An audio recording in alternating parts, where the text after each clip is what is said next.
gonna be one of the final videos about our great move. Which one's this again? This is the one we're going to talk about selling our farm. How we did it in a week. We sold a farm. We sold our farm in less than 10 days, and in today's video we're going to tell you how we did that. Share some experience. In this video we want to tell you how we sold our farm for a little bit more money than what we even wanted to in 10 days.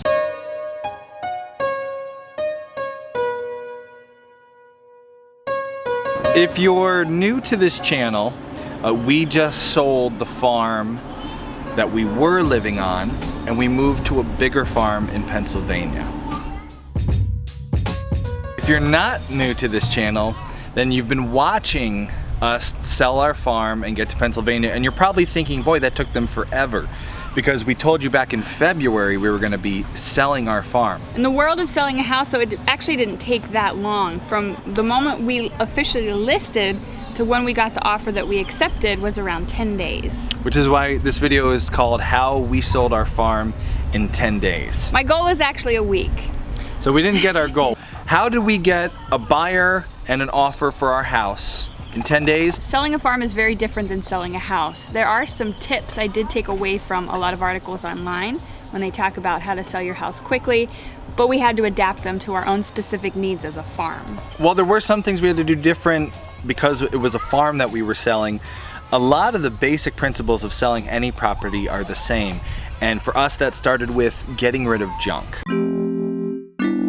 You want it to look beautiful, not full of garbage. With the help of some tag sales and some dumpsters, we got the inside and outside property clear of junk. One man's junk is another man's treasure. A lot of the usable stuff we were able to re-gift, re-home, or sell. Craigslist free was very helpful in doing this. Very helpful.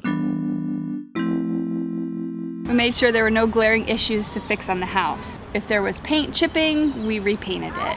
If there was a broken door, we fixed it.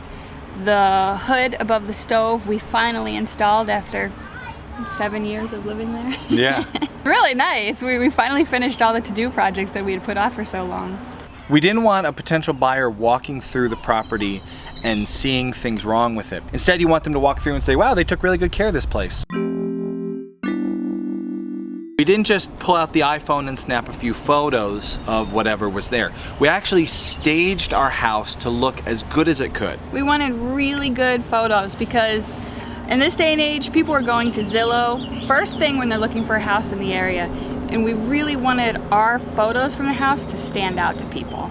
This meant we actually moved furniture, we took beds out of certain rooms and put different beds in other rooms. It was a lot of work, but it made the house look as good as it could. I'll put a link below. There's a very basic light kit that we used, which is about $100, and we used Canon cameras with a wide angle lens. Again, I'll have links below. And that wide angle lens really helped with that spacious element. It's hard to make a smaller room look large in a photo, but wide angle lens, link below if you're interested. If you don't have that equipment and you don't want to buy it, look for a real estate photographer because really good pictures helped our listing to stand out.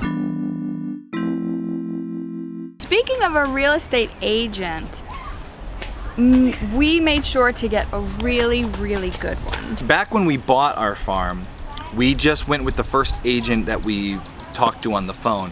And we learned from that experience that not all agents are equal. Some are much more driven than others to sell or find a house for you to buy.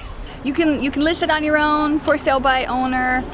For us personally though, going with the real estate agent and a great one was the best decision we could have made. You can find a good one by not going with the first one you pick. Talk to a few different real estate agents, ask to see their performance over the last few years. The real estate agent we went with, if you're in Connecticut, was Joe Chamero. He was the top selling agent in our area for 3 years, and he showed us the data to back it up. He actually came highly recommended us by our friends. Yeah. So that's why we checked him out to begin with, and he was the right one for us. And having a good realtor, he helped us pick the best time of year for us in our area to sell. It was a little earlier than I had even thought it would be. I thought spring when the flowers are blooming and the trees have their leaves would be perfect. We actually end up listing before that. It was kind of, it was, when was it? Early? It was mud season. It was mud season? We didn't want to list in March because it was so muddy on our farm. And we thought no one's going to want to buy a farm in March. But our realtor, Joe, said no, list it in mud season. Because early spring was one of the best times to sell a house in our area. People are itching to buy. They're out of that long winter and they just want to get something quick. And it worked. Another area that our realtor really helped us out was picking the actual price to list at. First off, he did a look at comps, the houses in the area that were similar with the similar acreage, to see what was the real market value of our property, what would be a reasonable price to expect to get from the property. Looking at the comps in the area, we realized we wanted to get about $230,000 for our property. The realtor suggested that we list it at $239,000. That would give us room to bargain down, and not being at $240,000 would have us in a certain price bracket where people might be searching. We wound up getting $231,000, so a little bit higher than what we were expecting, and thanks a lot in part to the good advice from a good realtor. One of the most important parts of the whole process is your actual showings. They're awful. Because we treated every showing like a show, which meant the lighting, the ambiance. It had to be clean, it had to smell good. I have 4 kids, I have a farm. This was not easy. I did not enjoy this.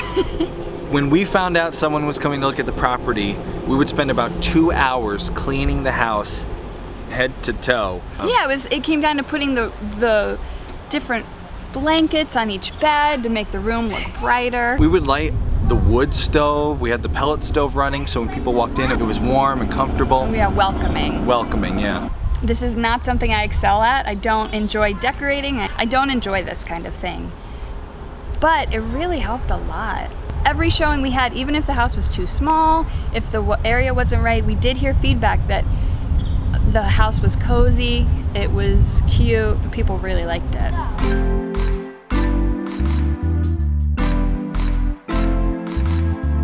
Cleaned up the place, we had really good pictures, a great realtor who helped us make some good decisions. All this combined with treating showings like a show helped us sell our farm in 10 days. Now, I did find a lot of articles online that talk about selling your house, how to do it quickly. There was some advice that they gave that we just didn't follow. It wasn't practical for us in our situation, and as it turned out, we didn't need to do it.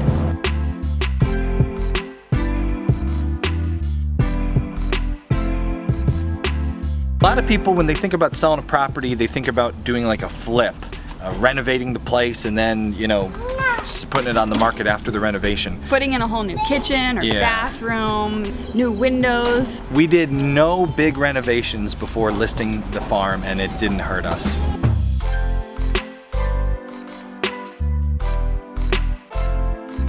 We didn't do any major redecorating either, because everyone's going to come in with their own style, so I didn't think it was necessary to you know, change the linens and the towels and the paintings. We minimized a lot of what we had. We took down a lot of family photos, anything that was super specific to us. We didn't like rent furniture to stage it or anything. We just used what we had. Some of you will remember our old farm. A lot of the outbuildings had issues. There were ones that were half falling down. To say the least.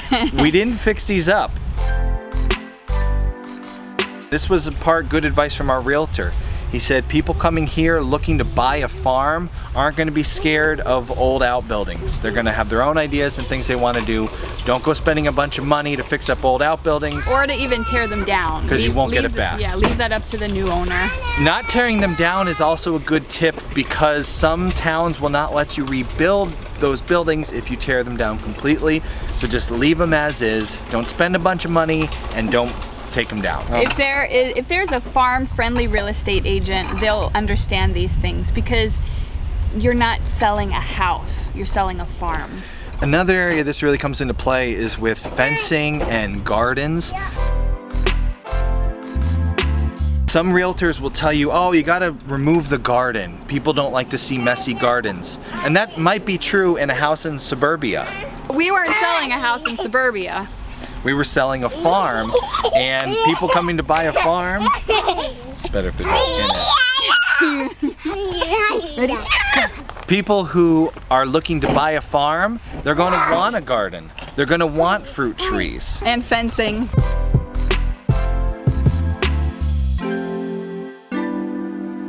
We've been on the market for a week, and is it 2 weeks to the day? Wednesday. So almost 2 weeks. On Wednesday it'll be 2 weeks. We just got our first offer. I don't think we're gonna accept it because, you know, you gotta play ball. But like, we're gonna counter. I don't know, we gotta talk about it. We have no idea what to do. We have no idea what we're gonna do, but that's it. That's it, that's how we did it. We got an offer on our farm in 10 days. And that was the offer that we accepted. It took a while to close. If you've been following our channel for some time now, you know it was a couple months to close. But that's not unusual. No, because you need time to clean up the place and move out. There's a 60-day closing, 90-day closing. Yeah, we had less than 60-day closing, and here we are. So if you're new to, if you haven't been watching our channel before and you just found this video, we document our life on our new homestead, our new farm here, with a daily video. Every weekday at 5 there's a new video, so check back tomorrow for our next video. And stay tuned for the final video of our moving playlist series. Yeah. The final video of our moving series. Which will be all about moving the farm. So what if you're tips gonna be, we learned from moving a farm. Yeah, if you're gonna be moving a farm. If you've missed some of the videos in what we've been calling the Great Move, this playlist is all of the videos covering the Great Move from one homestead to this one that we're at now. And sign up to this email list so every Friday I get all our new videos sent to all our email subscribers so you don't miss any.